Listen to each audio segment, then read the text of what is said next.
안녕하세요. 전주총국 보도국의 한주연 기자입니다. 오늘도 대선 토론 있잖아요. 그 월요일에 이어서 2차 토론이죠. 월요일 경제 분야 했고 오늘은 정치 분야예요. 근데 저희가 지난번에 경제 분야 한 30분 정도 인트로 했잖아요. 근데 반응은 별로 안팎으로 좋지는 않았어요. 그렇지만 오늘은 무려 1시간을 합니다. 왜냐면 안 좋을 때 더 해야 돼요. 그래서 아주 이걸 뿌리를 뽑아야 될 것 같아요. 오늘 못하면 이제 그 사회 분야 다음 주 아시죠? 3월에 그거는 이제 없어질 것 같아요. 그래서 오늘 어떻게 하느냐에 따라서 다시 오느냐 마느냐 이제 걸려 있습니다. 오늘도 토론의 직전, 직후 좀 탈탈 털어보는 순서.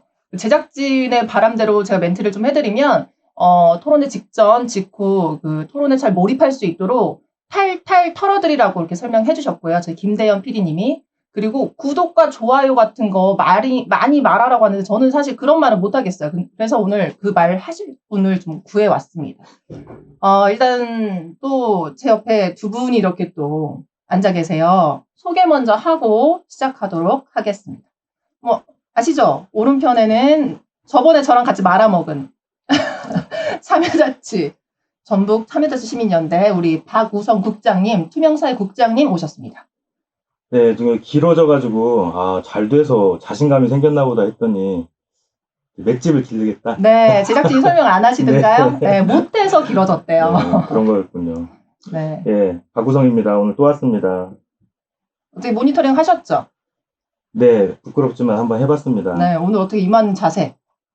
태도를 좀 이렇게, 그전에는 되게, 기존의 뉴스 방송 같은 데 나오는 방식으로 많이 했었던 맞아요, 그게 문제였어요. 예, 그걸 좀 했는데, 오늘은 좀 이렇게, 아까 보니까 뭐 어그로 끌으라고 그런 말씀도 하시고 그러는데, 제가 한번 안 되지만 노력은 한번 해보겠습니다. 그 오디오 비면 어떻게 하실 거예요?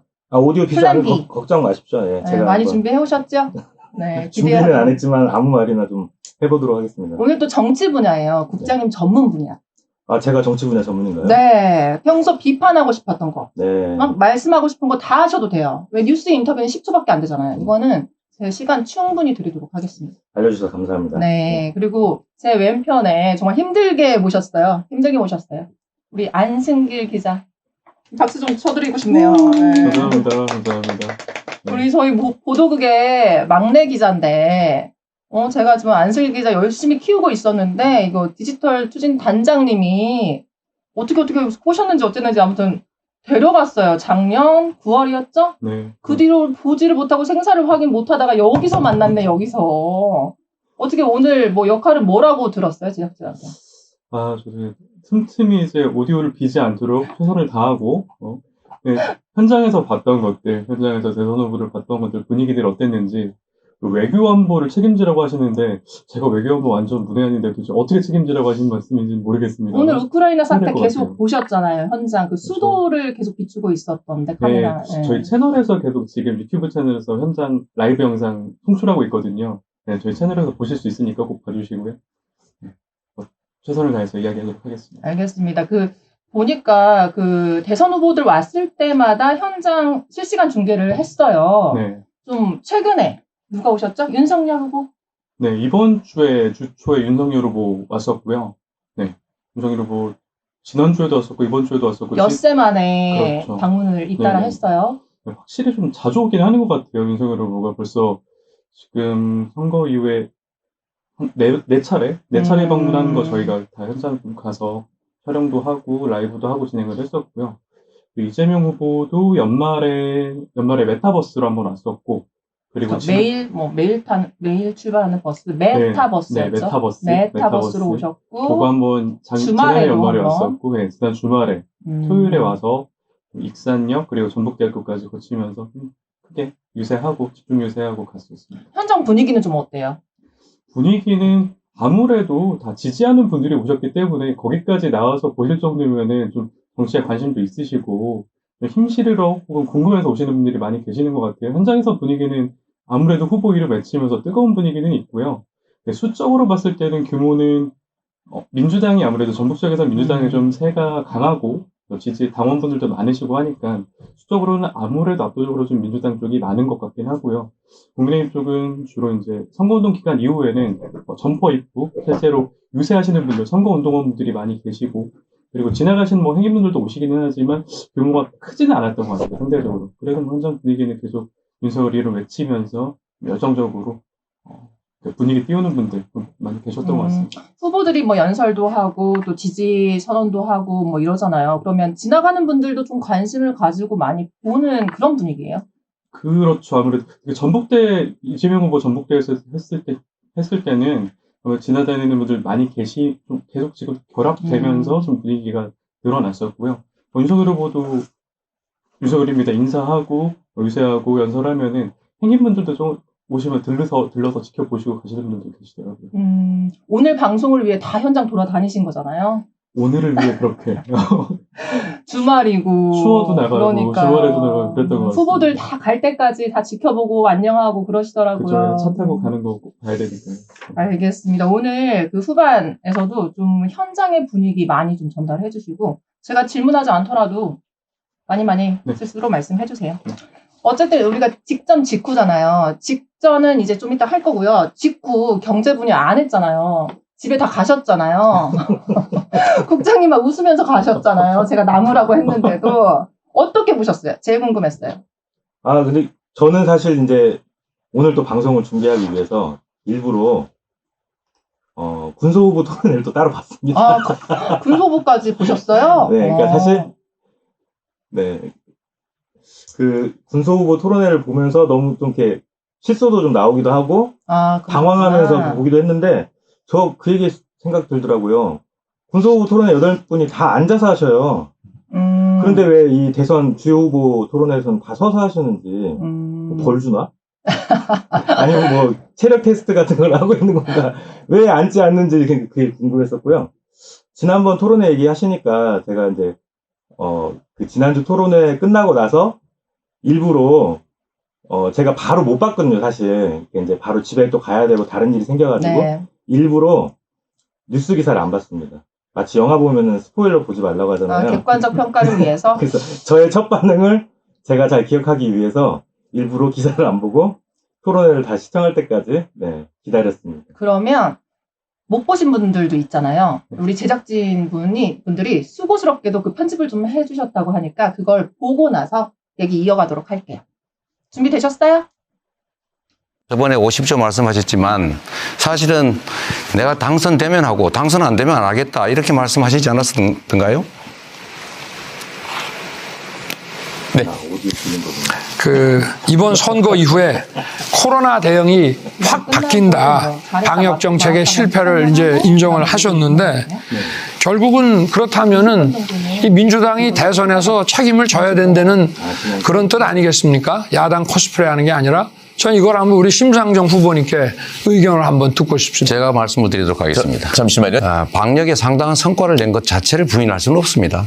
전 세계에서 치매 사망률 제일 낮았고 감염자 제일 적었고 경제 회복률 가장 높았습니다.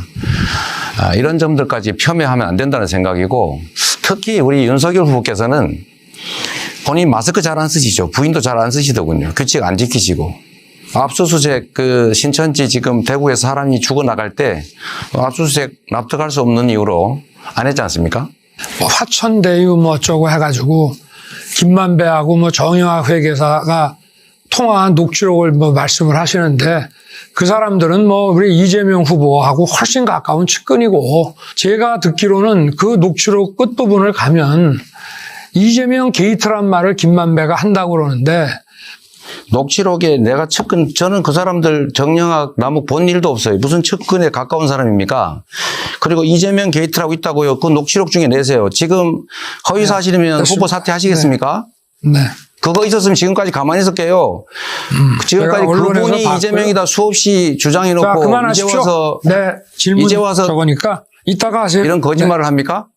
그리고 범죄자들끼리 지들끼리 떠들고 녹취하고 한 얘기에 대해서는 전 관심이 좀 없습니다만은 그런 지들끼리 한 얘기를 가지고 이거 중요한데요. 그 관련자들이 이렇게 말한다니까요. 김만배 핵심 영장 들어오면 바로 죽는다. 원래 죄가 많은 사람이야. 이거 다 녹취록에 나온 얘기입니다. 내가 가진 카드면 윤석열은 죽는다. 윤석열은 내가 욕하면서 싸우는 사람이다. 기자하고 왜 욕하고 싸우십니까? 봐주는 것도 한계가 있다고 했다면서요. 도대체 봐준 건 뭐고 못 봐준 건 뭔지 궁금한데 이분들이 저한테 대해서 이렇게 얘기해요. 김만배, 내가 피해만 입었다. 나한테 괴롭힌 사람이다. 남욱, 12년 동안 CR이 안 먹히더라. 정영학, 우리끼리 돈 주고 받은 이재명 알면 우리 큰일 난다. 절대 비밀이다. 이렇게 얘기하지 않습니까? 아니, 뭐 자기 편끼리 하는 얘기고, 그리고, 만약에 그 사람들은 우리 이재명 후보가 대통령이 되면 다 살아나갈 사람들인데, 실체가 있으면은 벌써 했겠죠. 제가 이 자리에 쓰게 놔뒀겠습니까? 터무니없는 얘기니까. 뭐 저 얘기가 무슨 의미가 있는 겁니까? 여러분이 아무 근거 없이 모든 자료가 그분이 이재명을 가리킨다라고 페북에 써놓고 지금도 가지고 계시죠. 그거 국민들한테 속인 건데 사과하실 생각 없습니까? 전혀 없습니다. 끝에 이재명 게이트라고 말했다라고 하는 거 책임지실 수 있습니까? 아니, 저도 들었으니까요. 누구한테? 언론에서 나와서 들었으니까. 왜 보도가 안 이재명 나옵니까? 게이트라는 얘기가 있다. 근데 왜 그거는 이런 보도를 안 식으로 하냐? 뭐 이런 얘기가 나오는 후보님, 제가 지금 질문한 게 아닙니다. 한번 그 녹취록을 한번 다 틀어보시죠. 후보님, 끝까지. 규칙을 지키세요. 네. 왜 검사가 규칙을 안 지킵니까? 지금까지 이렇게 해왔습니까? 어떻게 잘 보셨어요? 예, 경제 분야 주제였는데 처음에 이제 코로나 뭐 잘했네, 못했네, 뭐 책임 공방하다가 이재명 후보 같은 경우에는 이제 소상공인을 좀 중점적으로 얘기했죠. 뭐 전액 보상을 해야 된다, 뭐 완전한 보상을 해야 된다 이런 표현을 했고 윤석열 후보 같은 경우에는 그럼 재정 건전성을 어떻게 할래? 그리고 얘기를 잘 하는 것 같더니 결국은 이쪽으로 왔어요. 대장동 와서 이게 이재명 게이트다, 윤석열 게이트다. 녹취에 네가 나온다, 내가 나온다. 그렇게 하고 있다. 뭐 여기 VCR에는 나오진 않았지만 이제 뭐 이재명 후보 배우자 관련해가지고 뭐 법인카드 문제라든지 결국 뭐 경제랑 뭐 다 통한다고는 할 수 있겠지만 이제 그런 문제로 갔어요. 좀 인상적이었던 거. 아까 국장님 말씀하셨으니까 안승규 기자는 어떻게 봤어요?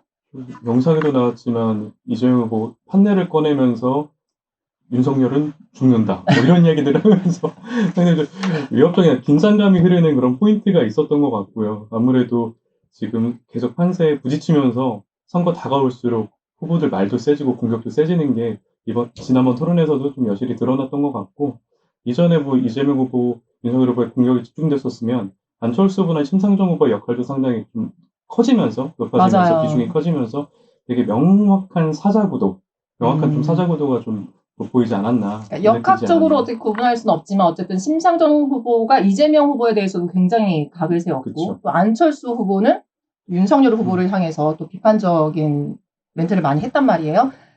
보도도 안 보고 그 스포가 무서워서 보도도 안 보고 뭐 어떻게 느끼셨어요? 이 네. 보고 나서. 아, 재밌게 봤습니다. 네, 재밌게 봤습니다. 근데 제가 재밌게 본 부분은 이 규칙 때문에 막 언쟁이 오갔잖아요. 아까도 끝에 네, 나왔어요. 우리 보신 장면도 있었습니다만. 규칙이 안 지키냐. 제가 제일 빵 터진 부분 뭐냐면은 이제 그 앞서 주도권이나 시간 총량제를 할 때 이제 자기 시간인데 답변 시간을 준이 많이 가지고 하다가 아마 뭐 이 배당을 왜 세금을 배당이라고 했느냐 이런 배당 얘기하면서 예. 그런 얘기하면서 심상정 후보가 이재명 후보한테 이거 세금 아닙니까? 그러니까 아까 못한 대답을 내가 지금 하겠습니다. 딱 그러는데 아니 제 질문에 답변하세요. 딱 그러니까 그때 이재명 후보가 30초 이렇게 시간이 다 돼서 그 질문엔 답변 못할 것 같습니다. 약간 그런 취지로 얘기를 했었던 것 같은데. 아니 시간이 다들 그게 아니라 그때 이제 이재명 후보 답하는 거를 심상정 후보가 막았어요. 내 질문에 답하지 왜 딴 얘기를 하느냐, 딴 얘기로 가려고 하느냐라고 하니까 그때 이제 30초의 답변 기회는 반드시 주셔야 됩니다. 뭐 이런 규칙을 설명을 했었잖아요. 맞아요. 네. 그러니까 이제 그것 때문에 앞에서 옥신각신 한 게 남아 있으니까 이재명 후보가 30초 그러더니 주도권도 규칙에 따라서 하십시오 이렇게 아주 화가 막 나 있는 상태였는데 이게 삿바 싸움이라고 할까요? 신경전 벌이는 모습이었는데 규칙 가지고 언쟁을 벌이는 거는 사실 토론 주제 자체는 아니지만 그것 자체도 후보들의 어떤 태도, 후보들이 상대방과 얘기를 나눌 때 어떤 걸 더 중심으로 보거나 내가 어떤 거를 돌파하는지 회피하는지 이런 것들을 드러내주기 때문에 보시는 분들은 여기에서도 상당히 좀 이렇게 그 후보에 대한 판단 이런 걸 할 수 있었던 또 그런 기회가 아니었을까 이런 생각합니다. 저랑 안승길 기자는 사실 말을 못 하는데 누가 잘했어요? 그 네 분 중에서요? 네 분이지 누가 있어요? 아, 사회자 빼고요. 그러니까 실제로 평가는 안철수 후보한테 평가가 좋게 나왔잖아요. 그러니까 토론 끝나고 나서 저는 기사를 봤어요. 그러니까 제 평가가 아니라 그런 언론에 보도된 내용들을 보면은 안철수 후보가 그래도 좀 나았다. 그러니까 그 전에 비해서 많이 좋은 모습을 보였다라는 어떤 그런 평가들이 나왔다고 생각은 하고, 저는 일단 기본적으로 누가 잘했다는 것보다는 그 이제 아까 규칙 가지고 삿바싸움 하는 얘기를 했는데 그 속에서도 드러나는 게 상대방을 존중하지 않는 거가 내가 지켜야 되는 나의 주장이 있거나 다른 사람을 공격해야 되는 게 있을 때 어떤 그런 태도들을 보이긴 하는데, 거기에서 뭔가 이렇게 됐고요 뭐 이런 식으로 하는 어떤 그런 태도들을 보이는 분이 있어요. 그런 부분들은 좀 이렇게 감점 요소가 되지 않을까. 감점이. 네, 그런 생각은 제가 했습니다. 이거 저희 그때 직전 직후 30분 정도 진행하고 바로 토론회 송출 우리 안승길 기자가 했죠? 네. 네, 그리고 나서 저희도 물어봤어요. 누가 제일 잘한 것 같으세요? 근데 오늘 보니까 1,500명 정도가 참여를 하셨네요. 이거는 뭐 그냥 그 기호 투표라고 볼 수 있죠. 그렇죠. 기호 누가 잘했는지 생각하느냐 클릭을 좀 해달라고 했더니 이재명 후보가 51% 클릭을 받았고요. 윤석열 후보가 22%, 심상정 후보 3%, 또 안철수 후보 18% 이렇게 나왔어요. 근데 좀 심상정 후보에 대해서 평가가 좀 짠 것 같아요. 각하게 나왔네요. 네, 뭐 토론하면 또 뭐 빠지지 않는 분인데 우리 그 1,500명 가운데서는 이렇게 얻지를 못했는데 지지율대로 나온 것 같기도 하고, 그 다음에 이재명을 지지한 분이 지금 높았잖아요. 그분들이 심상정 후보는 아무래도 이재명 후보를 공격하면서 얻게 되는 표가 많을 것이고, 안철수 후보는 또 윤석열 후보를 공격하면서 얻을 수 있는 표가 많을 텐데, 그러니까 심상정 후보가 지금 이재명 후보를 공격을 많이 했거든요. 윤석열 후보도 공격을 했지만, 그렇죠. 좀 더 다그치는 듯한 느낌으로 강하게 한 것 같아요. 그런 별명을 누가 붙였더라고요. 심술정이라고. 왜 이렇게 이재명 괴롭히느냐, 같은 편 아니야, 뭐 이런 사람들도 있잖아요. 그래서 이제 아마 그런 것들이 영향을 좀 끼치지 않았을까 생각이 드네요. 심상정 후보의 인상적인 포인트가 되게 많았는데 진짜 저희 평가가 너무 좀 박하게 나온 것 같긴 합니다. 네, 어떤 게 인상적이에요? 기억에 남는 건 윤석열 후보 아주 호되게 혼냈잖아요. 심상정 후보가 바로 옆에서. 폭탄? 예, 폭탄이 귀에 쏙 들어왔는데 종부세 얘기하면서. 네. 아유, 되게 지금 종부세 윤 후보님 종부세 얼마나 내셨냐고 물어보고, 그리고 잘 모르겠어, 한 100만 원 냈나 뭐 그 정도인 것 같다고 얘기하니까 정확하게 92만 원인가요? 얼마나 했는데 딱 찍어주면서 종부세 폭탄 맞아서 집 무너지셨냐고, 30억짜리 집. 그렇게 이야기한 부분들 되게 많이 회자가 됐기도 했고. 맞아요. 종부세 문제는 좀 그거를 계기로 해서 팩트 체크가 좀 많이 이루어진 부분은 있죠. 그렇죠. 네. 네. 그렇게 다 재밌게 봤는데 오늘은 더 재밌을 것 같아요. 그리고 시청률이 막 중요하진 않나요? 저희 방송일 하긴 하지만 그렇지만 시청률이 34% 나왔죠. 34% 나왔어요. 첫 토론했대요? 네. 그리고 전에가 이제 지상파 3사 했을 때 40% 가까이 나왔고, 이제 올림픽 했을 때 종편 등 6개 채널 했을 때 20%대였는데, 그때 좀 반등을 할 것인가, 관심을 가질 것인가 말 것인가 좀 관심이 있었는데, 어쨌든 반등을 했습니다. 오늘은 정치 분야고, 또 이제 아마 더 칼을 갈고 있을 거예요. 오늘 더 재밌고, 더 관심이 집중되지 않을까. 그 시작되는 8시까지 이제 우리가 잘 안내를 하고 좀 대화를 나누는 게 이제 우리 역할이라고 할 수 있죠. 이 네 후보들이 서로 갖고 있는 그 관계들을 우리 아까 말씀 나눴지만, 오늘 정치 분야 관련해서 토론할 때도 그게 관전 포인트가 될 수 있을 것 같아요. 왜냐하면 심상정 후보 같은 경우는 말하자면 민주당으로부터 큰 배신을 당해가지고 칼을 갈고 있는 부분이지 않습니까? 특히 정치개혁, 권력구조 관련해가지고 사실은 어느 정도 협조를 하면서 정의당이 어떤 의회 내에서의 어떤 구도를 크게 변화시킬 수 있는 어떤 역할을 할 것이라고 생각했는데, 민주당이 국민의힘 핑계를 대면서 그걸 완전히 배신을 한 거거든요. 그렇죠. 큰 배신을 했잖아요. 그러니까 그런 걸 봤을 때 정치개혁 분야에서는 윤석열 후보한테 심상정 후보 여전히 공격적으로 할 수도 있지만, 여하튼 그 배신감을 유감없이 드러내지 않을까 오늘. 네. 그런 생각이 드네요. 네. 오늘 지금 여론조사 결과 하나 가져오셨잖아요. 이게 그러면 지난 토론이 좀 반영된 결과라고 볼 수 있을까요? 사실 사람들이 궁금한 게 TV 토론 하는데 그럼 이게 유권자들에게 어떤 영향을 미치느냐. 정말 토론을 보고 지지하는 후보를 바꿀까? 이런 의문이 많이 들거든요. 그 토론에 관련해가지고 이번에 나온 여론조사 결과를 보면 좀 그런 게 읽히나요? 어때요? 궁금해요. 이게 뭐 명확하게 그 인과관계가 증명되진 않을 겁니다. 그렇죠. 단순히 지금의 데이터 분석만으로는.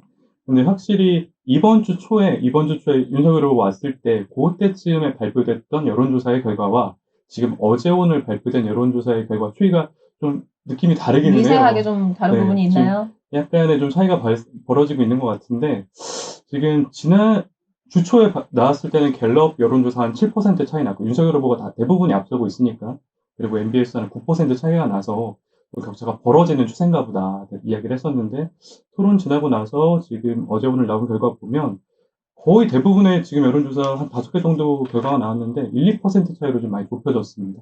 대부분. 그리고 갤럽에서는 특히 7% 뒤졌던 이재명 후보가 역전을 해서 이재명 38, 윤석열 37 이렇게 지지표에서 앞서는 경우가 나오기도 했고요. 오차범위의 초접전이라고 표현을 그렇죠. 많이 하죠. 네, 그리고 거의 같다고 많이들 보더라고요. 네, 바짝 붙어있는 그런 사이인데 뭐 수적으로는 물론 윤석열 후보가 좀 그 지역에 앞서 있는 경우가 많기는 하지만 상당히 좀 윤석열 후보의 좀 정체 혹은 하락 그리고 반대로 이재명 후보는 상당히 좀 상승세가 느껴지는 그런 좀 수치적인 흐름은 있는 것 같습니다. 그게 토론 이후에 좀 나온 수치들이기 때문에 어느 정도의 좀 영향은 있지 않느냐. 여론조사 전문가들도 이야기를 하더라고요. 물론 여론조사는 이제 여론조사일 뿐이잖아요. 그렇죠. 사실 뭐 요즘 속마음을 고지고대로 말씀하시는 분들 거의 없을 것 같아요. 그리고 장치가 사실 이 사람이 정말로 얘기하는지 그렇지 않은지 뭐 걸을 수 있는 장치도 없고. 하지만 분명한 건 어쨌든 변화가 좀 있는데 이게 토론 때문인지 아닌지는 모르겠다.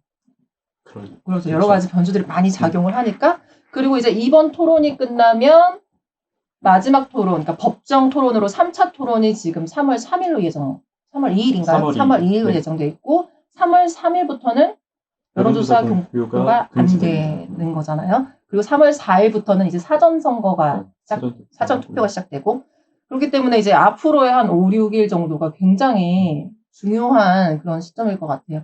그리고 뭐 안승길 기자, 저희 여론조사 재인용한 내용이지만 자세한 내용은 중앙선거 여론조사 심의위원회 홈페이지 보시면 뭐 기간이라든지 의뢰기간 자세히 살펴보실 수 있으니까요. 그거 참고해 주시면 될 것 같습니다. 이제 직전으로 넘어가기 전에 혹시 이 얘기 꼭 하고 싶다.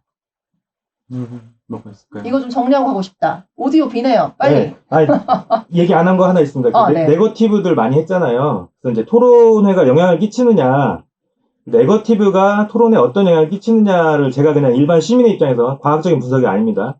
저의 느낌으로 주변에 듣는 말로써 제가 판단을 해보건데 네거티브는 좋은 영향을 안 끼친다. 왜냐면은 자기가 갖고 있는 결정에 거의 자꾸 강화를 시키는 성향이 있잖아요, 사람들이.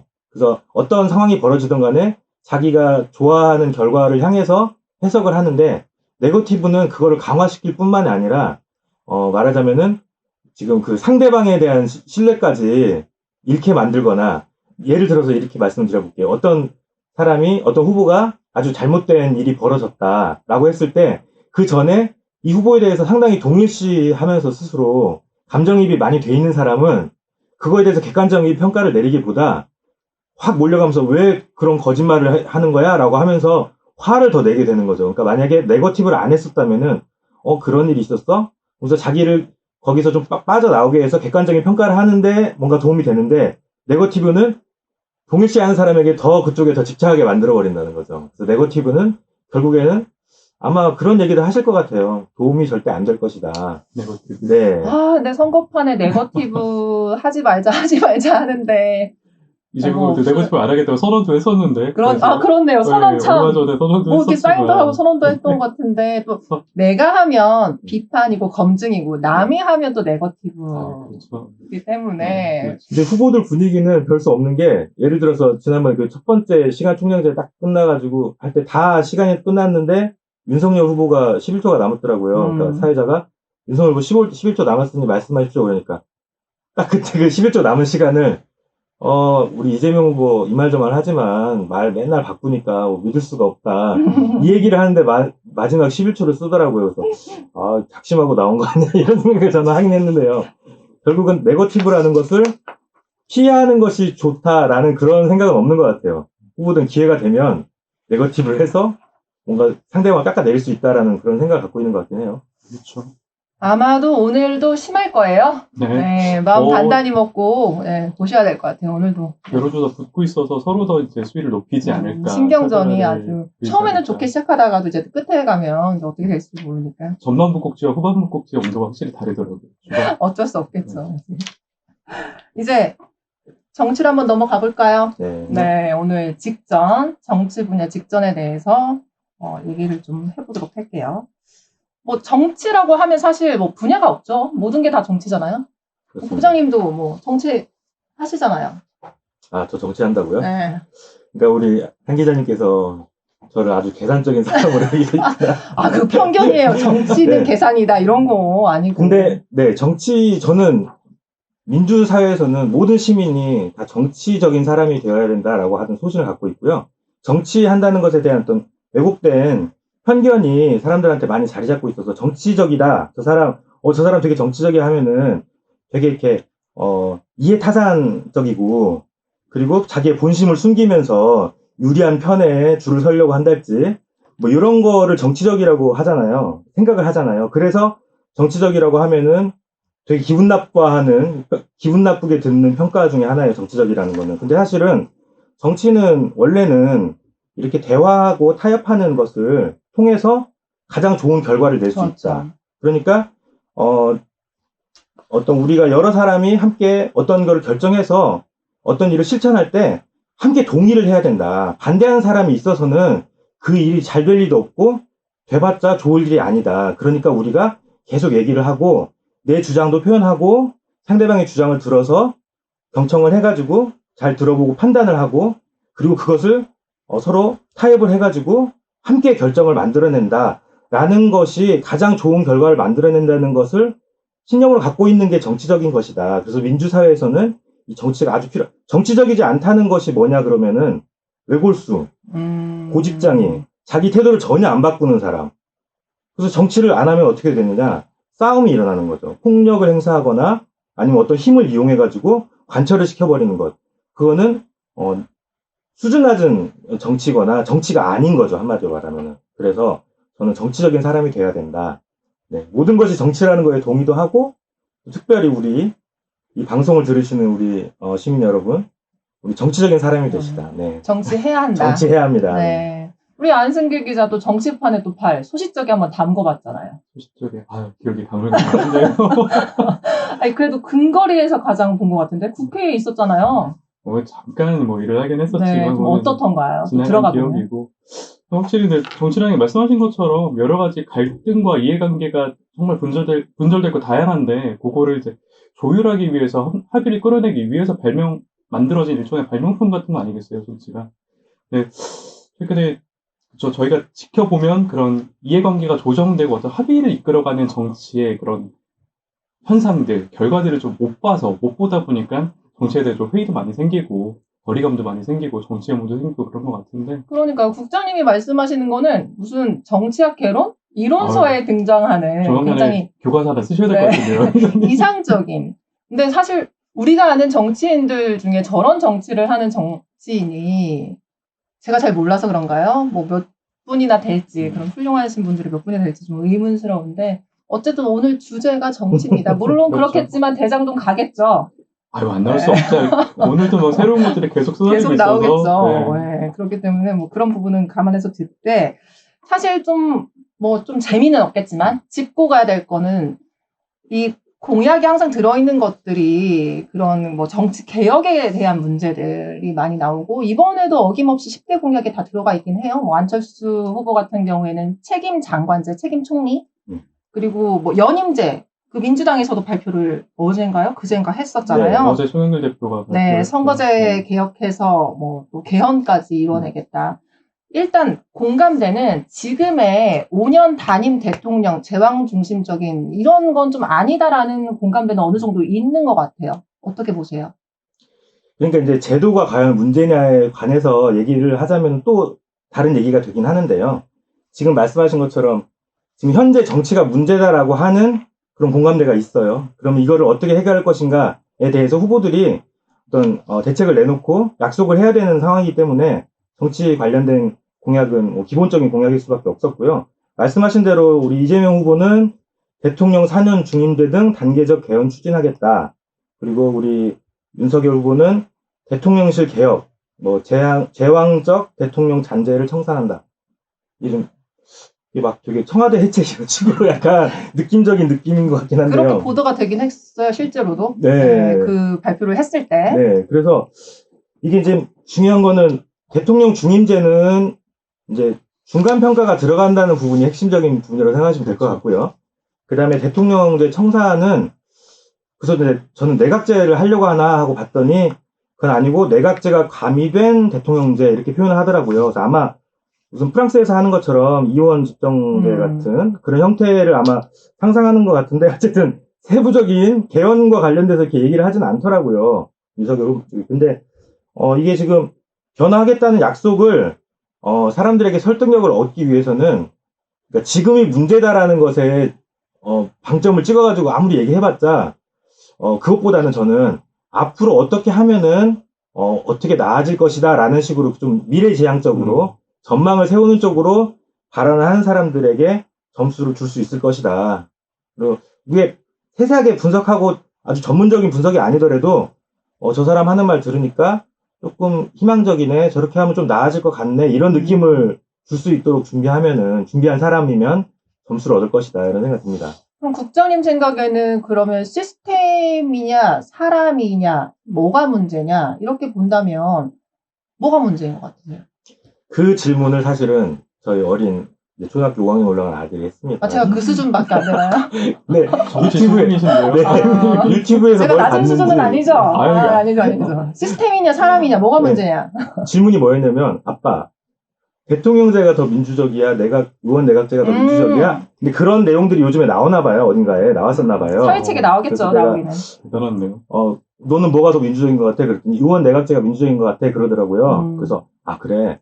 그러면은 우리나라는 대통령제고 일본은 의원 내각제인데 어디가 더 민주적인 것 같아? 그랬더니 우리나라 그러더라고요. 했고 결국 제가 드린 말씀은 제도 자체보다는 이걸 어떻게 운용하느냐의 문제가 사실은 더 크다. 의지와 그 사람들의 문제가 큰데 지금 우리가 겪었던 여러 가지 문제들이 대통령제에서 발생할 수 있는 여러 가지 단점들이 막 보여진 거예요. 그러니까 그런 거를 해소하기 위해서 의원 내각제가 요구가 되는 건 분명한 사실인 것 같고요. 특히 우리 안철수 후보가 자기는 다당제가 신념입니다 이렇게 말씀하셨잖아요. 거대 양당에 속하면은 그런 말씀 안 하실 텐데 이러면 후보자 비방인가?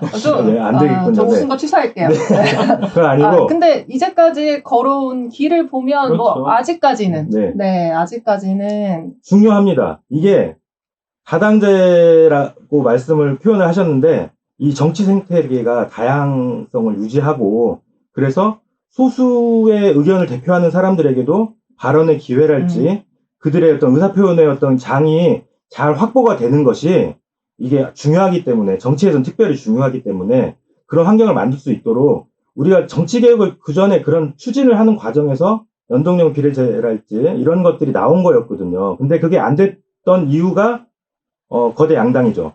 거대 양당이 자기 이득을 챙기겠다고 그걸 발로 찬 거였습니다. 그 전에 국민들이 요구했었던 거거든요. 그러니까 요번 대선을 통해 가지고 그것에 대한 확실한 약속을 우리 국민이 얻어내야 되는데 사실 말씀하셨지만 어저께 이 송영길 대표가 했잖아요. 기자회견. 네. 이제 저번에도 저러더니 이런 지금 또 선거 때 되니까 이러는 거 아니야? 이런 식의 불신을 보내는 게 민주당이 누구 욕할 게 아니에요. 왜냐면 몇 번 속아서 그래요. 네, 자기들이 그러니까 원래 국민의힘 그랬다 쳐요. 아니 또 그거 저 정당 비하까지 하시는 거예요? 네. 아니 그러니까 이 의견은 KBS 전체 의견과는 아무 상관없는 아니 개인의 국민의힘이 그 연동형 비례대표제를 하려고 하니까 그거 잘못됐다고 하면서 본인 의석수가 줄어드는 게 문제였긴 하죠. 어쨌든 그걸 반대하면서 위성정당이라는 정말 나쁜 행동을 했어요. 잘못된 행동을. 실제로 나쁜 행동이거든요. 더불어시민당. 네. 그렇죠. 그걸 이제 국민의힘이 하니까 그거를 막겠다면서 열린 머시기당을 만들어가지고 한 거 아니에요. 대응을 한 거 아니에요. 했고. 네. 그러니 그렇게 함으로써 그거 뭔가 이렇게 정치 다양성을 확보하기 위해서 함께 협력했던 사람들에게 비수를 꽂은 거죠. 그때 좀 비수를 맞으셨어요? 저요? 네. 희망을 많이 가졌었거든요, 사실. 그러니까 소수 정당이 의석이 많이 필요한 게 아닙니다. 그러니까 지금 안철수 후보가 양당 사이에서 자기 몸값이 좀 높아지고 있잖아요. 왜냐면은 두 후보의 격차가 적으니까. 그죠? 그렇죠. 그러니까 소수 정당들은 자기의 존재가 국회 안에 있으면서 충분히 자기 나름의 요령을 발휘해가지고. 그러니까 캐스팅 보트 역할을 하는 거잖아요. 할 수 있습니다. 어쨌든 내가 무게를 실어줘야지 결정이 되는 그런 거고 지금 상황도 좀 비슷한 거고요. 그래서 우리가 그게 중요하다는 거를 많이들 인식을 하고 계시긴 하는데 우리가 또 이렇게 막상 선거가 되면은 정치를 싸움으로 인식을 하고 아까 말씀드린 거죠. 정치를 싸움으로 인식하고 있는 그런 편견이 거기에 익숙해져 있는 우리 습관이 이거를 또 싸움으로 생각하는 것 같아요. 그래서 싸움은 이겨야 된다. 이런 식으로 가는 거죠. 네. 국장님 말씀하시니까 참 우리가 아까 여론조사 결과를 토론으로만 좀 놓고 봤는데 사실 좀 더 큰 변수가 단일화 문제였잖아요. 그렇죠. 단일화 문제도. 여론조사 기관에서도 좀 그런 분석을 했었잖아요. 네, 강조를 했었고요.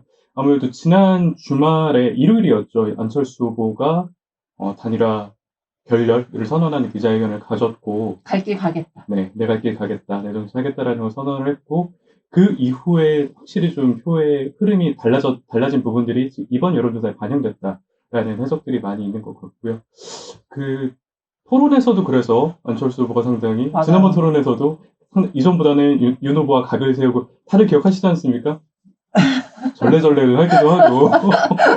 어쨌든 우리 이제 넘이다 네. 남이 됐죠. 그 좀 연출이었던 것 같지 않아요? 절레절레? 아, 그랬어요? 준비하고 있었던 것 같습니다. 예. 분명히 윤석열 후보가 뭔가 좀 잘못된 말을 할 것이다. 특히 자기 전문 분야니까.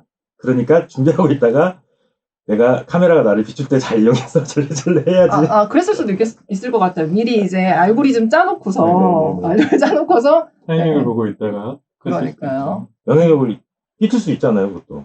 그게 또 많이 돌아다녀요, 지금. 짤처럼 네네. 해가지고, 절레절레 짤로 해가지고, 오늘은 또 어떤 제스처를 준비했을지 너무 궁금합니다. 단일화 이슈는 꺼지지 않고 계속 이어질 것 같아요. 사실 그렇죠. 네, 끝이라고 해서 끝이 아닌 게 정치판이잖아요. 네. 어떻게 될지, 전례도 있었잖아요. 선거 전날까지. 맞아요. 어떻게 될지 정말 모르니까. 지금 2월 28일에 이제 투표용지 인쇄하는 시점, 혹은 3월 4일에 사전 투표하는 날, 그때까지 지금 보고 있다, 기한을 정치권 이야기를 마지노선을. 네. 과연 안 후보가, 오늘 이제 2차 토론이니까, 오늘 토론 때 안 후보가 윤 후보를 어떻게 대하는지를 좀 보시면, 성내가 좀 어렴풋이 느껴지지 않을까. 다음 직후에서 안승길 기자가 꼭 짚어주세요. 오늘 주의 꼼꼼하게 깊게 보겠습니다. 네. 네, 제스처 꼼꼼하게 보고. 아까 거대 양당의 폐해에 대해서 짚자면 또 우리 전라북도 얘기를 안 할 수가 없잖아요. 그렇죠. 지금 지지도 90%가 목표잖아요. 아, 그래요? 네. 90%가 나올 수 있을까요? 확실히 그런 분위기는 아닌 것 같긴 해요. 아니니까 좀 더 그렇나? 그런 지금 질문도 있잖아요. 좀 불안하니까 더 그러는 거 아니냐? 이런 식으로. 아까 전북의 후보들이 좀 더 많이 오지 않았냐라고 했을 때 제가 딱 그때 생각 든 게 그러니까 호남 갈라치기 하나? 그건 아닌 것 같고요. 네. 우리 지역에서 그렇게 몰표가 나오는 분위기가 아니다. 호남 전체가 또 몰표가 나오는 분위기 아니다. 이런 것들이 이제 파악이 됐기 때문에 좀 더 관심을 갖고 있는 거죠. 그러니까 몰표를 안 주는 것이 지역에는 더 좋은 건 맞는 거예요. 증명된 거죠, 결과로.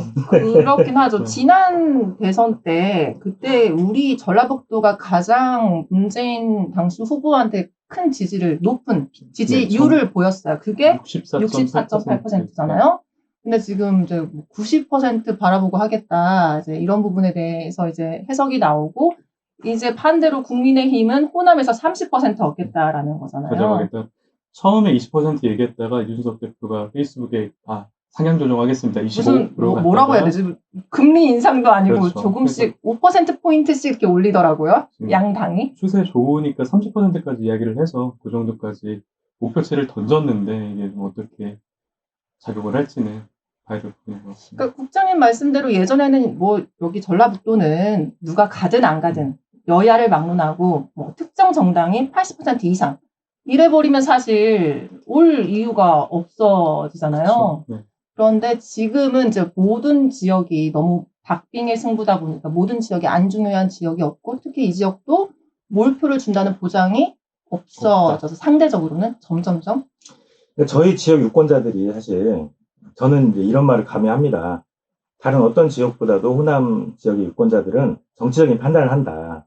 그게 뭐냐면은 이제 자기가 갖고 있는 가치나 지향들이 있어서 그거에 비교해서 정치인들을 선택하고 표를 던져주긴 하는데 그러면서도 어떤 위기가 왔다, 민주주의 발전의 위기가 왔다, 개혁의 위기가 왔다 이런 식의 어떤 전선이 형성이 되는 그런 분위기가 왔을 때 거기서 이거는 당장의 결과가 아니라 조금 더 미래의 긴 안목을 보고 판단했을 때 난 지금 이런 방식으로 나의 행동을 결정하고 실천하겠어 라고 하는 방식으로 자기 행동을 결정하더라는 거죠. 그러다 보니 앞으로 민주당의 전략을 제가 예측을 해보자면 또는 민주당이 그렇게 해야만 되는 건 뭐냐면은 우리가 이 지역의 그 유권자들이 민주당한테 지지를 보낸 것은 그러한 전략적인 판단이었지 여기에서 정치하는 분들이 너무 잘하고 훌륭해서 내가 지켜본 우리 지역 민주당 의원이 너무 훌륭해서 그분을 지지하겠어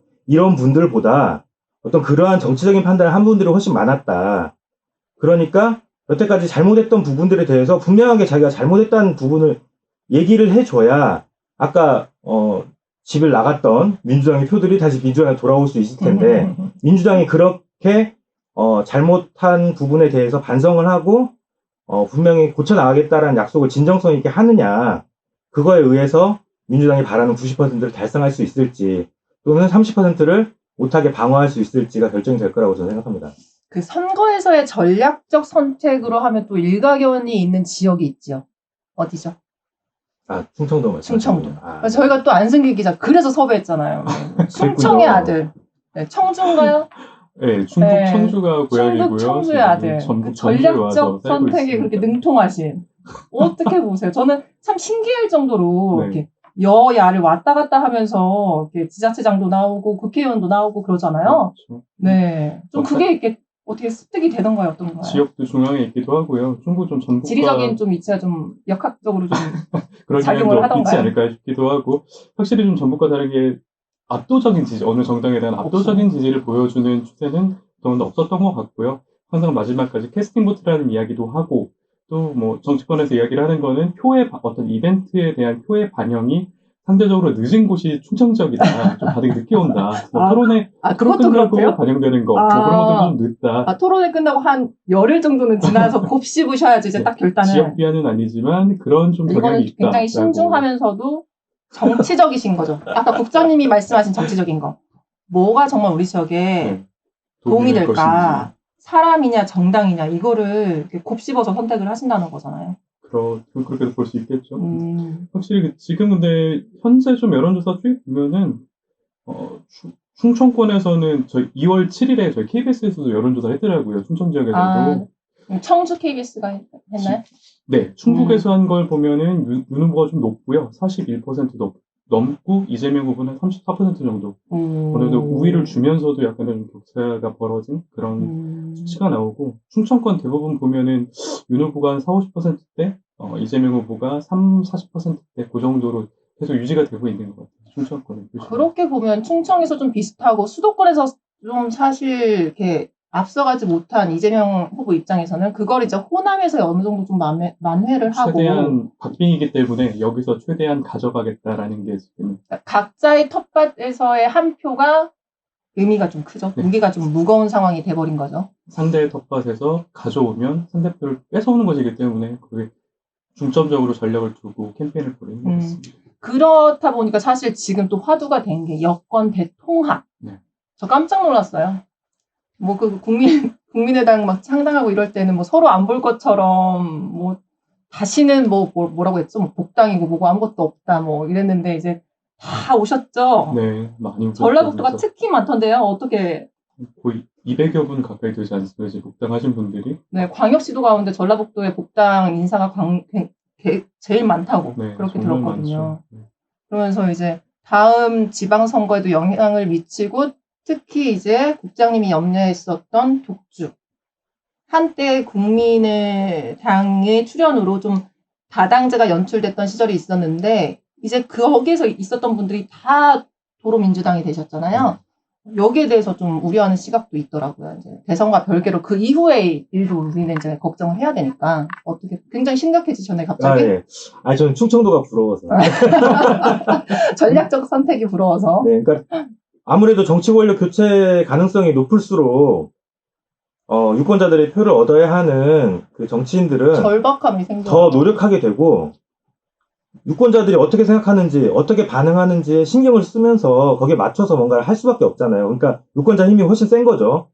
근데 그런 걸 신경 안 쓰고 있는 구조가 좀 이렇게 계속 고착화되는. 네, 지속이 되고 있는 우리 지역에서는 그러니까 그 부분을 해소를 하는데 현실적으로 해소를 하기 위해서 우리 지역의 패권 정당인 민주당한테 제가 민주당에 대한 어떤 지적과 어떤 잘못을 얘기하는 것도 사실 민주당이 스스로 좀 이렇게 거듭나는 모습을 보여주는 것이 지금 당장의 유권자들에게는 실질적인 어떤 도움이 되거나 뭔가 바뀌는 모습들을 우리가 경험할 수 있기 때문에 민주당이 그런 것들을 좀 해야 된다라는 걸 자꾸 요구하고 있는 거긴 합니다. 네.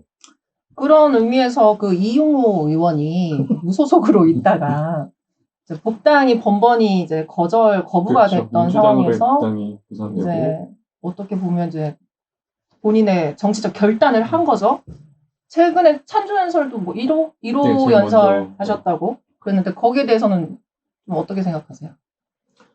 저 이용호 의원하고 옛날에 이용호 의원 관련된 걸로 남원에 계신 어떤 시민분들하고 만나가지고 상담을 했던 적이 있는데 그분들이 저한테 아주 안 좋은 소리를 많이 해가지고 네. 제가 이용호 의원에 대해서 언급을 안 할게요. 네네. 언급을 안 하고 네. 환절기에는 철새들은 이동한다. 네. 이 정도로. 개인적인 사견임을 다시 한번 말씀드리고 또 이제 그때 놀라웠던 게 이제 조배숙 전 의원이 등장했어요. 익산에서. 네. 익산죠. 현장에서 익산 옆에 유세할 때 현장에 있었는데 네. 갑자기 윤석열 후보가 존경하는 익산에 나온 여성 의원님을 소개하겠다고 해서 조모 의원을 이야기를 하더라고요. 그래서 예정된 건 아니었죠. 예, 조수진 의원이라고 지금 비례대표 의원이 와 있어서 네. 그분의 이름을 잘못 부르나 했는데 조배숙 의원이 맞더라고요. 하면서 뒤에서 조배숙 의원이 모습을 드러내서 인사하고 오랜만입니다. 자기가 나온 거 놀라셨죠? 이렇게 물어보면서 이야기를 했는데 그쵸, 예정된 다들 조배숙 의원이 나올 거라고 예상한 상황은 아니었고 좀 약간 갑작스러운 깜짝 이벤트였던 건 아니고 메시지는 뭐였나요? 메시지는 이제 민주당에 대한 지역 내 지금 집권 여당으로서의 민주당 그리고 지역 내에서 패권을 쥐고 있는 민주당에 대한 좀 비판의 목소리 역할을 내면서 제대로 못한다. 네, 여기 옆에 있는 윤석열 후보가 잘할 것이다. 어떻게 힘을 모아달라 그런 이야기. 그 다음날 이제 그 국민의힘 선대위 영입이 됐죠. 네, 기자회견하고 선대위 공식적으로 합류를 한 거죠. 지금. 네, 근데 저희 김로연 작가님이 확인한 바로는 아직 입당은 아니라고. 안 했고 거기에 대해서는 언급을 좀 안 하는 기자회견 현장에서도 그거에 대한 질문이 나왔는데 아직 그건 아니다라고 얘기를 한 것으로 그런 상황이었습니다. 아까 복당 얘기도 하긴 했는데 이제 특히 그랬잖아요. 그 대선의 이제 기여도에 따라서 지방선거 때 공천 좀 평가를 하겠다. 여기에 대해서도 사실 똑같이 국민의당도 그러겠죠. 영남 지역에서는. 여기에 대해서도 사실 비판의 목소리 굉장히 큰데. 네, 어떻게 생각하십니까? 지방정치, 지역정치가 지방자치인데 결국에는 중앙정치에 귀속될 수밖에 없는 그런 역학관계를 공부해야 하는 그런 부분들이기 때문에 비판의 목소리도 높은 거고 예전에 생각해보면 안철수 지금 후보가 새정치를 계속 언급하면서 좀 초기에 내세웠던 게 그래서 그 공천 폐지, 그쵸. 지방선거 공천 폐지 그런 걸 이야기를 했던 것도 어렴풋이 기억이 나는데요. 이게 악순환이 이번에도 끊어지진 않을 것 같고 민주당에 보면은 지금 대선 이후로 지금 지방선거 절차를 다 미뤘잖아요. 다 지금 밀어놓은 상태지 않습니까? 결과 보고 종속될 수밖에 없는 상황을 계속 집권 여당이 반복하고 있다는 점, 그건 좀 가장 안타까운 부분이 아닐까 싶습니다. 시민단체에서도 굉장히 비판 심하게 하셨잖아요. 지금 벌써 또 화나신 거예요. 자, 1시간짜리 감정의 기복이 크시네요. 네, 1시간짜리 방송은 참 힘든 모양입니다. 그런데 저는 이제 이런 얘기 들었어요. 그러니까 민주당 입장에서 당연히 지방 의원들은 지방선거에 더 많은 관심을 갖는 거죠, 사실. 대통령 선거보다 자기에게는 자기의 당락과 관련된 지방선거에 대비해서 지금 빨리 준비를 해야 되는 상황에 처해 있는 거고, 그것만 관심이 있는데. 아니라고는 하는데, 네, 그렇겠지요? 네, 그렇겠죠. 그리고 실제로 그렇기 때문에 그걸 보다 못한 중앙당에서, 그렇게 오더가 내려왔다는 그런 얘기를 들었어요. 그러니까 말하자면, 이전에 호남 지역에서는 아무래도 이재명에 대한 지지보다 경선 과정에서 이낙연 후보에 대한 지지가 좀 많았었기 때문에. 정세균 후보도 있었고. 네, 그래서 이재명 후보를 선뜻 대선 후보가 됐다고 해서 그 지지도가 그대로 다 옮겨가지도 않고, 그다음에 열심히, 그러니까 어제까지 이제 경선 과정이 좀 치열하다 보니까 그렇죠. 나쁜 놈이라고 하던 그 사람을 사실 다시 본선보다 경선에서의 경쟁이 더 무섭잖아요. 그렇죠. 같은 편끼리. 그런 과정을 슬기롭게 잘 못하다 보니 이제 지역에서 지방선거에 나서는 의원들이 그 부분을 제대로 하지 않고 있는 거가 그런 식의, 그러니까 아예 후보 등록 자체를 대선 뒤로 이렇게 미루게 만들었잖아요. 네. 그러니까 지방이 그만큼 안중에도 없다는, 아까 안 기자님께서 말씀하신 대로 그런 종속 관계를 보여주는 것이기도 하고, 또한 우리 지역에서 이게 왜 이렇게 슬기롭게 대처가 잘 안 됐나, 정당이라는 거가 어떤 가치와 정책적인 지향을 가지고서 함께 모여있는 사람들인데, 이 사람들이 이런 합의를 이뤄낼 줄 모르는 모양이구나. 아직도 수준이 아직도 성장이 제대로 안 됐구나, 이런 생각을 또 하는 어떤 그런 사건이기도 했습니다. 너무 거대하다 보니까 이런 일이 빚어지나 봐요. 지금 똑같은 행태는 지금 거의 비슷하거든요. 모든 건 대선 이후에 일단 대선에 집중하세요. 뭐 이런 식의 약간 지령처럼 내려오는 그렇죠. 상황이라서 지금 벌써 10분밖에 안 남았어요. 네, 이거 토론은 끊으면 절대 안 되기 때문에 이거 관련해서 또 하나 꼭 짚어보고 싶었던 게 저 청년이에요.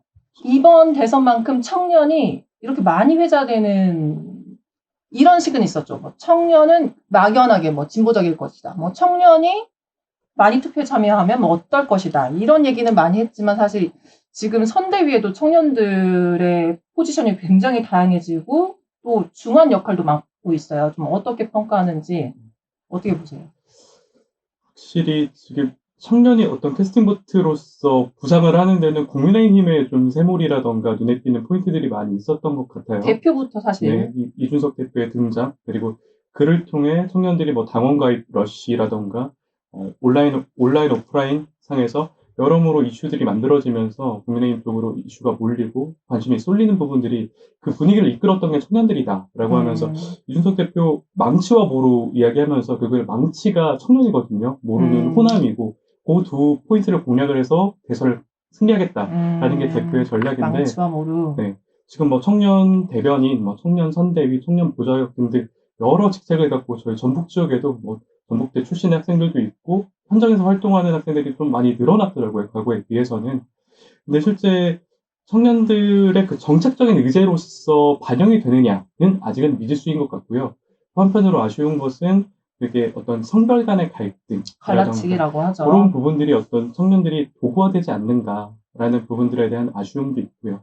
좀 국민의힘의 상황은 그런 것 같고, 반면 좀 민주당의 경우에는 지금 국민의힘이 그런 남녀 갈등을 조장한다라고 공격을 하면서 비판을 하면서 N번방 그 보도 과정에서 좀 활약을 했던 여성을 좀 영입을 해서 여성 청년 정치를 영입을 해서 지금 정책 의제를 만든다던가 그런 부분들이 좀 약간의 차이를 보이지 않나 그런 생각이 듭니다. 이게 무슨 어떤 이슈가 하나 딱 떨어지면 거기에 대해서 좀 경쟁적으로 반응하는 그런 건 있어요. 네. 그리고 국민의힘이 여성까지 포용하겠다라고 하면서 신지혜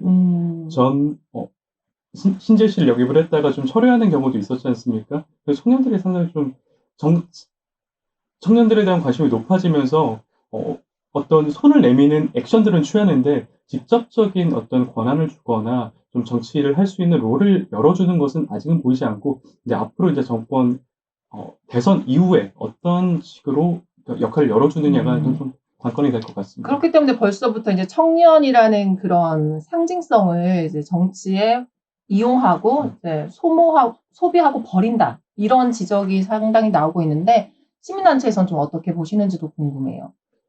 네. 시민단체라고 말씀하니까 갑자기 망설여지는데 시민단체도 요즘 세대교체가 화두잖아요. 제 개인의 의견을 말씀을 드릴게요. 그러니까 청년들 문제가 일단 어떤 의미에서는 정치는 가치나 지향을 가지고서 제시를 해야 되는 거거든요. 근데 거기에 혐오 문제랄지 뭐 이런 것들이 개입이 되고 있는 모습은 분명히 적당하진 않습니다. 이건 퇴행적이라고 볼 수밖에 없고요. 그런 거에 반응을 하는 모습이 어떤 어른스러운 모습이 아니라 이게 지금 되게 이렇게 그때그때 즉석에서 거기에 맞춰서 대응하는 방식 아닌가 이런 우려는 있습니다. 거기다가 제가 청년은 아닌데요. 청년 정책과 관련해가지고 어떤 정책들을 내놓는 걸 보면서 이거 약간 청년들 자존심 상하겠는데 되게 급급해 보이거나 바로 눈앞의 것만 얘기하지 그 다음 것을 제대로 보여주지 않는 느낌이 있는 거예요. 제목만 판다고 하는 거가 그런 건데 세부적인 내용이 있어야 이게 뒷받침이 되는 거잖아요. 그거 없이 막 한달지. 그 다음에 영입과 관련돼서도 정말 모순된 행동을 한 정당 내에서 막 벌이기도 하고 말입니다.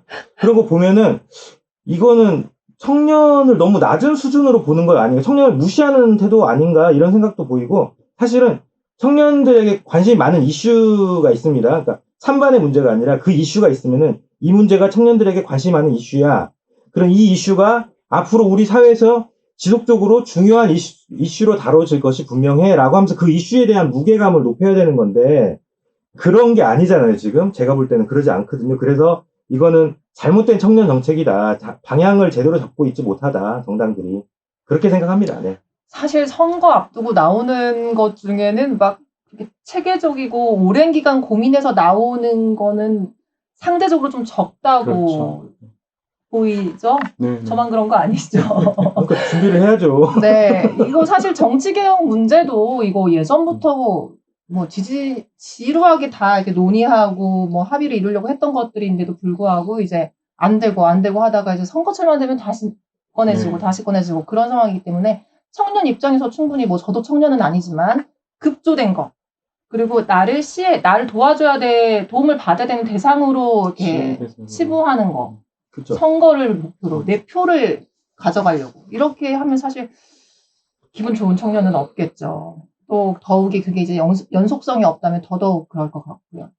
이제 57분이네요. 우리 감독님 걱정스럽게 바라보고 있어요. 저것들 어떻게 이야기를 끝내려고 저러나. 자, 그럼 이제 국장님은 소감 좀 정리하고 계세요. 멋있게 정리, 오디오 안 비게. 자, 우리 안승길 기자 어땠어요, 오늘? 내가 또 읍소에서 불렀으니까. 괜찮았죠? 재밌었죠?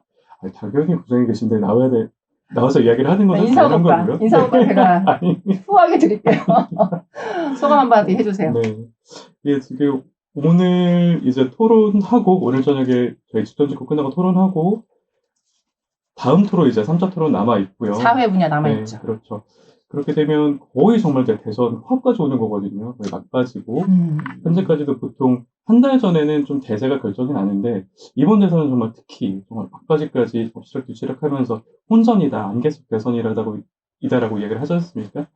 네, 어쨌든 지금 코로나 좀 위기 상황을 좀 극복하고 앞으로 좀 어떤 비전으로 우리가 좀 나갈 것이냐를 결정하는 결절 포인트가 바로 대선이니까 심각하게 좀 관심을 많이 가져주시면 좋을 것 같고 저희 채널에서 저희 KBS 뉴스 전북 채널에서 맞아요. 지속적으로 지금 KBS 후보님들 뉴스 전북 채널 그렇죠. 네네, 맞아요. 후보들 오면 그런 현장들 전달해드리고 또 곳곳에 목회된 연설 현장에서 의미 있는 장면들이 있으면 공유하면서 같이 좀 의견을 나누려고 하고 있으니까요. 많이 구독과 좋아요 꼭 부탁드린다는 구독과 좋아요 중요하지요. 특히 마무리하겠습니다. 현장에서 단장님이 이해하셨죠? 이거 꼭 얘기하라고. 꼭 해야 됩니다. 대선 얼마 안 남았으니까 주말에 일한다고 짜증내지 말고. 당연하죠. 근데 얼굴이 좀 우거지상이시더라고요. 좀 환하게 유권자들의 선택을 돕는다라는 적극적인 자세로 남은 대선 기간 열심히 하시고 그 마지막 토론 때도 꼭 뵙는 걸로 해요. 네. 우리 국장님 멘트 준비 정리되셨죠? 네. 네, 이제 이거 다 국장님 시간이에요. 저거 20초예요. 관심을 가지시면 더 잘 보입니다. 네. 저희가 관심을 갖는데 도움이 됐으면 좋겠고 여러분들 투표는 단순히 투표권 행사 한 번 하는 게 아니고요. 여러분의 정치를 하는 겁니다. 정치 잘 해주시기 유권자 여러분께 부탁드리겠습니다. 네, 이제 네. 정치 분야 곧 토론 시작합니다. 저도 재밌게 보겠습니다. 그럼 다음 토론에서 직후 먼저 다루도록 할게요. 오늘 잘 봐주셔서 감사합니다. 아, 좀 더 끌어달라고요? 아, 시간을 끌어야 되는 아니, 건가요? 아까는 빨리 끝내라면서요. 어떻게 단장님? 네, 아이고, 다음 주에도 뵈야 되는데. 저 아까 20초 남았다고 해서 못한 말 할게요. 예, 여러분, 정치를 하시는데 여러분이 갖고 계시는 가치가 있을 겁니다. 어떤 게 중요한 가치인가. 요거 생각하시는데요. 저 같은 경우는 약자, 소수자를 네, 약자 소수자를, 지역을 생각하는 후보. 찾아보세요. 누구신지. 네, 오늘 토론도 집중해서 잘 보시기 바랍니다. 저희는 갈게요.